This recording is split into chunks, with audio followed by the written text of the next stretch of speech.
Pisces, hi! Welcome to Mr. Queen PH. At ito ang inyong weekly reading for November 18 to 24, 2024. If you're interested in private readings, meron tayong promo, 25% discount sa tarot reading services ngayong November 2024. Ayan. So, kung gusto niyo mag-book for a private reading, meron tayong link sa description at sa pinned comment. Paki-check nyo na lang information kung paano mag-book for a private reading. Okay, let's see, Pisces, what's coming to you this week. Moon, timing, uy. Alam nyo, meron tayong full moon in Taurus ngayong, I think, November 18. Oo. Itong full moon na to, maaring merong significant, no, na mangyayari or yung hinihintay ninyo darating na. Oo. So, it's time for you to manifest, take action sa inyong mga goals, dreams ninyo kasi it's about to happen. And yung iba naman, maaring merong significant ending lalo na ngayong full moon around this time, no, November 18 to 24, na talagang kailangan mangyari kasi yon, parang yun na yung time niya talaga para mag-end. So this can be ending a relationship, ending a career, ending a business, ending a project. Pero ang endings naman kasi hindi naman yan laging malungkot.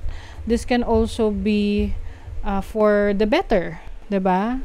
So kung ano yung mas makakabuti sa'yo, yun yung ipurso mo. At yung mga hindi nakakabuti sa'yo, yun yung tapusin mo. Okay? So, you have the Knight of Swords, the Five of Wands, nako, Strength card, Six of Wands, and Ace of Wands. Oh, so meron talagang new beginnings for you, Pisces. Some of you, pwedeng magkaroon dito ng tension, misunderstanding with someone, no? With the Knight of Swords and the Five of Wands, pwedeng merong mabitawan na salita na maging dahilan para sumama ang loob ng isa, or pwedeng magkaroon ng tension, conflict sa isang tao. Okay? Or pwedeng multiple.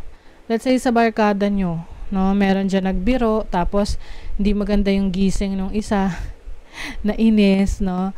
Tapos kampihan na, ganon. Or pwedeng ikaw to na medyo mag-ingat or maghinay-hinay sa pagko-comment sa iba kasi possible na yung tipong kahit na maganda naman yung intentions mo, parang tawag nun, kahit maganda intentions mo, hindi ko yung word, na mamali ang akala nila, no? Parang ganon. So, mas maganda na ma-send mo yung message mo ng malinaw, or kung sa tingin mo ma-misinterpret ka, wag mo na lang sabihin para iwas gulo. Oo. I also see you focusing on your health, Pisces, with the Strength card here. Meron kang i-let go na unhealthy habits that you think is no longer helping your kalusugan, no? Yung mga alam mong bawal sa'yo or hindi makakabuti sa'yo, i-let go mo na yan. Yung iba sa inyo, you will be working out, mas magiging busy kayo, papawis, ganyan, or gagalaw-galaw. And then you have the Six of Wands. This is success. So you will get a lot of attention. So if you are someone na nasa public life, public service, ayan, so you will gain a lot of attention. There is also success. May reward. So pagdating sa work, pwedeng i-recognize yung galing mo kasi nakita nila na talagang nagpursige ka.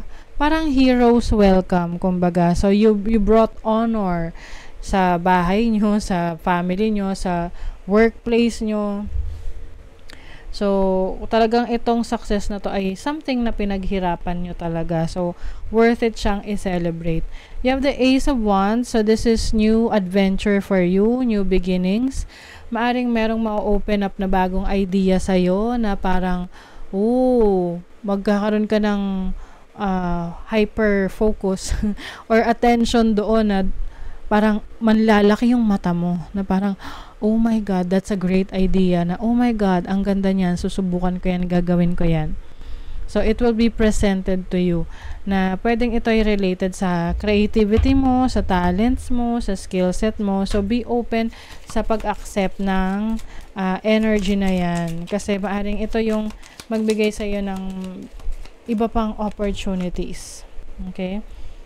So, you have energy ng lady. So, feminine energy. You're tapping into your feminine energy. Possible rin na merong nag-admire sa'yo. Ayan, no? Kasi ang Six of Wands is also about admiration. Okay? Pwedeng merong person na finally mag-open up ng nararamdaman sa'yo. You have flowers surrounded in clover leaf. So, clover leaf is about good luck. Merong good luck for you this week.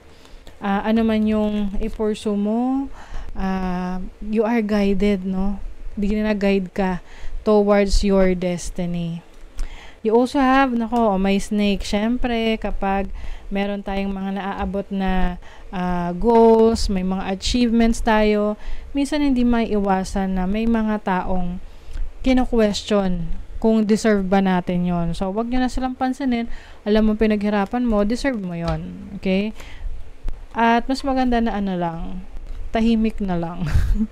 Oo. Kesa yung pinapaalam pa sa iba. Kasi dati nakaka-proud, diba? Kaya lang sa ngayon kasi parang it attracts evil eyes, no? Yung tipong jealousy, envy, ganyan. You also have energy ng child. So, yung iba sa inyo, maaring magkakaanak, mabubuntis, or you're going to bring out the child in you. You will do fun things.